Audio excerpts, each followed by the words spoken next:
So my first question is in today's society, students often face significant pressure from various sources, including parents, peer pressure, societal expectations. And how do you perceive the impact of these pressures on students or on overall well-being? What are the common challenges that students should encounter, overcome those challenges? So today, these days, there's a lot of pressure on students from peers, parents, friends, society, relatives. There are many people who put pressure on children these days. It is just, unbelievable kind of a thing. It has been there since, or it is not like something new, but there's a lot of exposure to children right now, and it is not a good thing to put so much pressure on children. I feel as a parent, also as an educator as well. Um, Parents and relatives have to have expectations. Yes, they have expectations, but they need to also understand what the child is going through. So pressure is one causing them stress and anxiety, and then children, they stop talking. There are a lot of things, symptoms that come up along with all these things. So we need to have a very open communication as parents and as educators and as teachers. We need to have good open communication with our students for these days, for them to feel, um, uh, they should feel that yes, I'm heard and I can also speak with somebody. Yes. Mhm. So, do you have any solutions for them?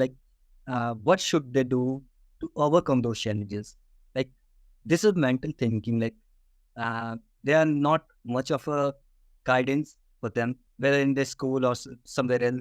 Not even parents care about that. So, according to you, what are the things that will help them encounter the challenge?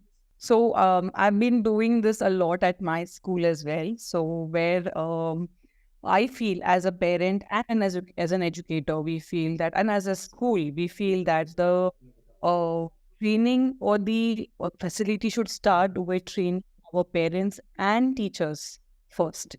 As in, how open are you for the child to come and communicate with you?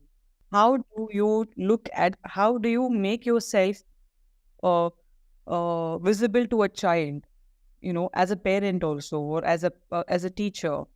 um is that child able to come and come and speak with you openly about their concerns, their challenges? So I think it should start right with us first, and then when the child is able to see you as that we are open to communicating with them freely without any judgment, that is the time the children will start talking to us. So, you mentioned about the expectations of the parents. So Hmm. every parent have their own expectation to their children. So Yes.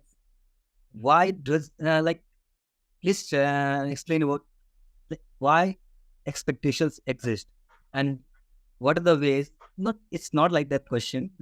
Like every parent have their own expectations, but Obviously, uh, like why these expectations and exist and the ways. I think Uh, it is the parents' expectations are more about society's cultural norms. As in India, just for an example, as in India, there's a family with two brothers who have two children as well.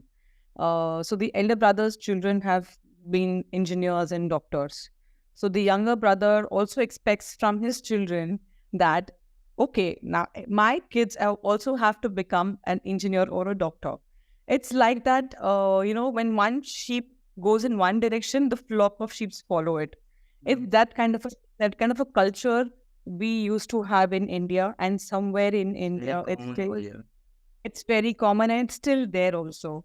But as I see parents, I meet parents, I've seen there's a lot of progress in this thing, is this in this thinking as well.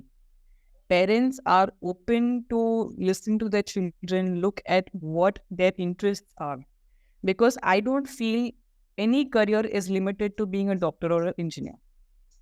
There are like n numbers of careers in the whole society, in the world.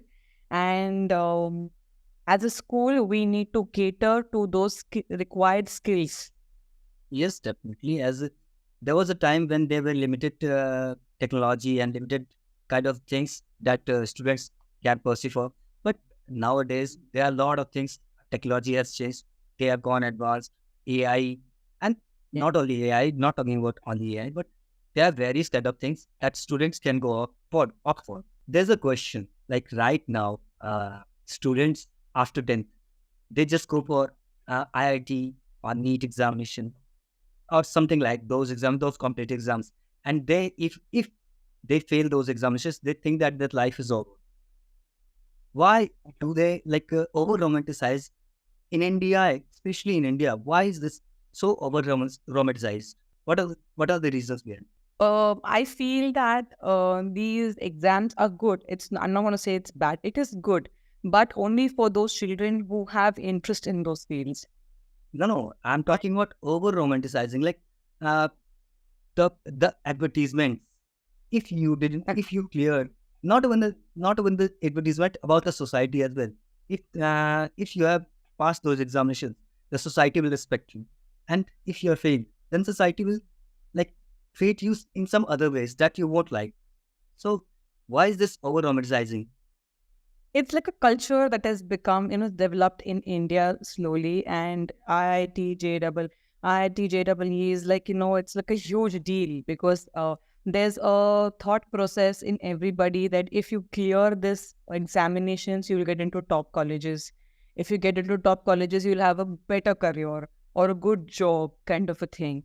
So that kind of thinking we have in India. But I feel that we should always look at what the child's interest is. That is more important for us. And again, at my school, we are what we're doing is that we are exposing the children to as much as many careers are there in this world. So we have like experts in that field coming and speaking with the children so that they also understand where their interest is lying into. Hmm, definitely. So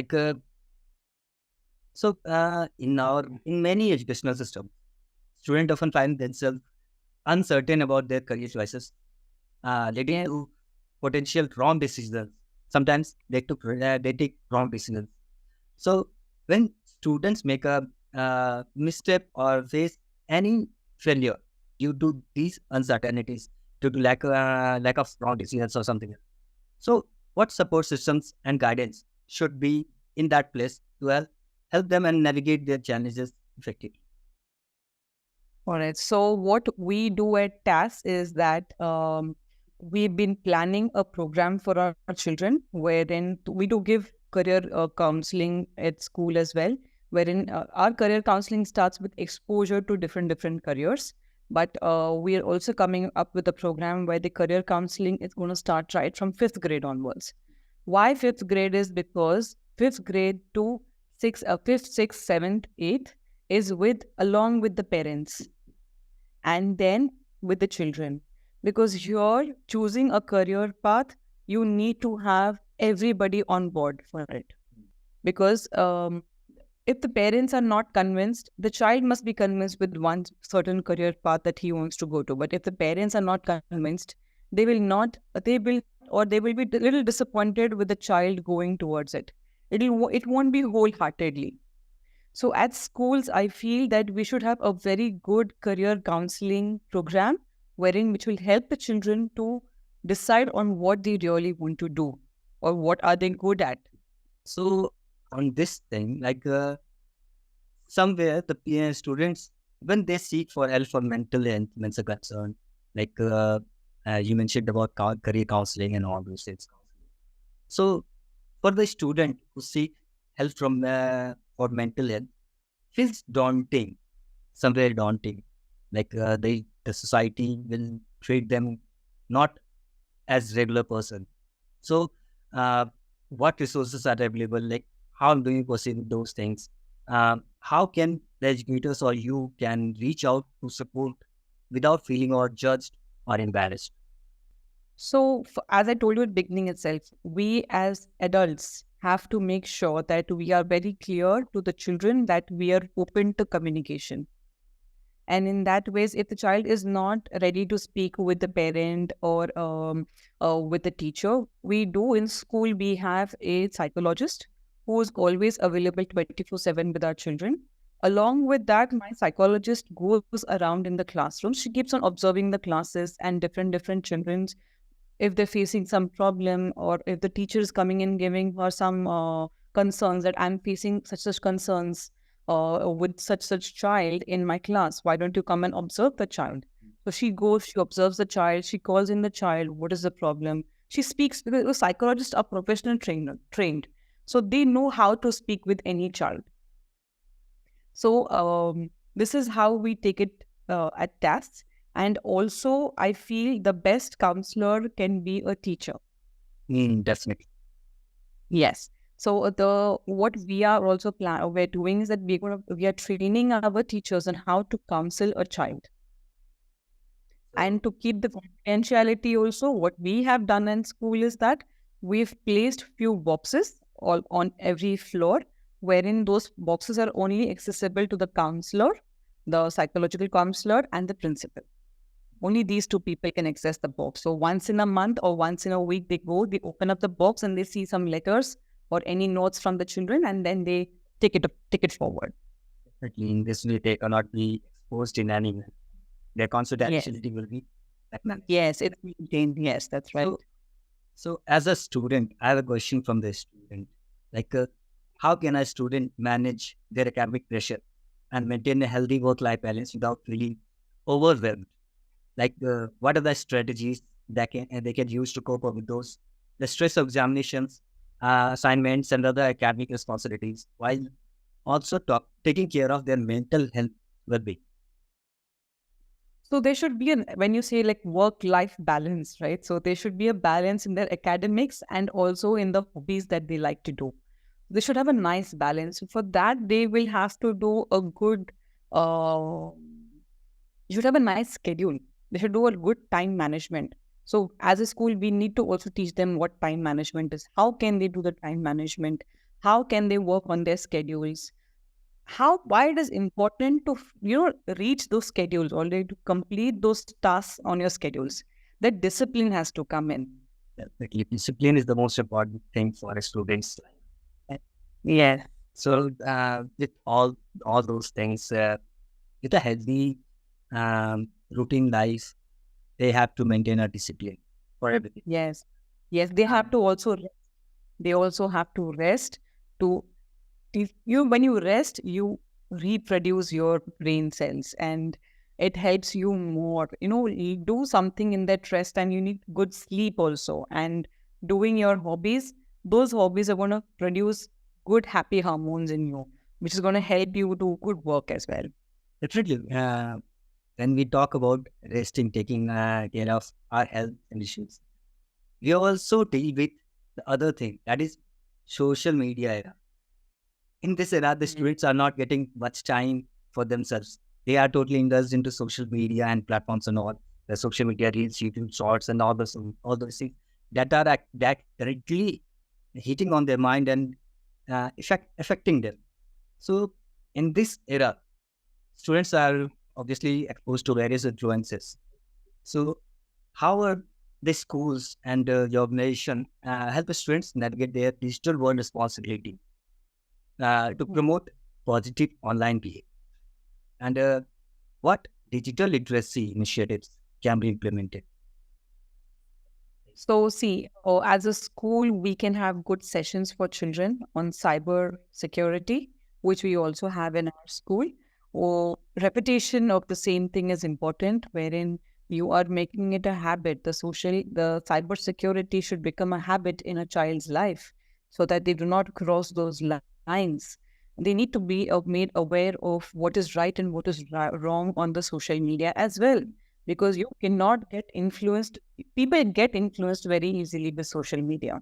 And here, I think the school and the parents have to work hand in hand, wherein how we can help the child not get, flowed away with the social uh, crisis, or you can say. Definitely, it's a total responsibility of all the school educators how much they are responsible. In the same way, the parents are totally responsible for them for that thing as well. In the recent news about Delhi schools, the Delhi schools have got totally banned the use of mobile phones in the campus. Mm. Not even for the students, but for the teachers as well. Not the completely, but there should be a line. There should be a guidance and everything to control. So Yes. they have managed to keep the digital influence of on the students. They try to manage those things. So Yes. in this way, every school and organization should do those things so that it can be beneficial for the students. That's right. That's right. That's a good approach as well. But sensitizing the children more than just putting rules on the children. See, children, when they see of rules, it's like, isko to todna hai. They are that's Definitely. it. They are notorious children. They are in a young age. They are in their, in a age where they want to do mischief and everything. But I think sensitizing them with what is good and what is bad is more important. Yes, the rules are also good. I'm not saying no, it's not good. It is good, but I think more of making them more responsible towards social media or towards handling social media is important. So, what is your approach to balancing technology and traditional values in the education system? Technology can be used in your education, in your daily schooling as well, wherein you have how to use technology in school in different ways is it's a very big list, you can say. But having those traditional methodology of teaching also is very important, where how you can use the technology in a good way in a traditional way as well. That is what approach that I feel we should do, wherein you can say in a way of example is like in a project based learning, you can use technology along with research through books as well. You can research good things online as well, but when you open up a book, you get a very good knowledge as well through it, so you will have to balance out that criteria as well. In this digital era, EdTech has taken their own space. So, AI, artificial intelligence, machine learning, ML, they have taken the charge of the whole education system. So, according to you, how much there should be a limit for the students to use those? Like for the traditional education system, traditional, how in our generations in the 90s, the teachings were in some other methodologies. They had some other things to teach. And now there's totally different, especially after COVID-19. The EdTech sector has taken a new leap. So, according to what is that? There can be a balance of both. It is not that you should not do technology at all, or you should do only or not do only traditional teaching. There should be a nice balance of both. Again, I would say sensitizing and making them responsibly use of this responsible use of social or technology is also important. Sensitizing the children and the teachers with it is the most important way we can go ahead with. I guess I have got all the answers that I was required for. And I was looking for all the answers and you completely satisfied me all the answers. Thank you so much. Thank you so much for joining the Education Post. Thank you so much. I'd like to thank Thank you for inviting me, and always I'm very grateful that you are spreading good knowledge around. And thank you so much for inviting me again.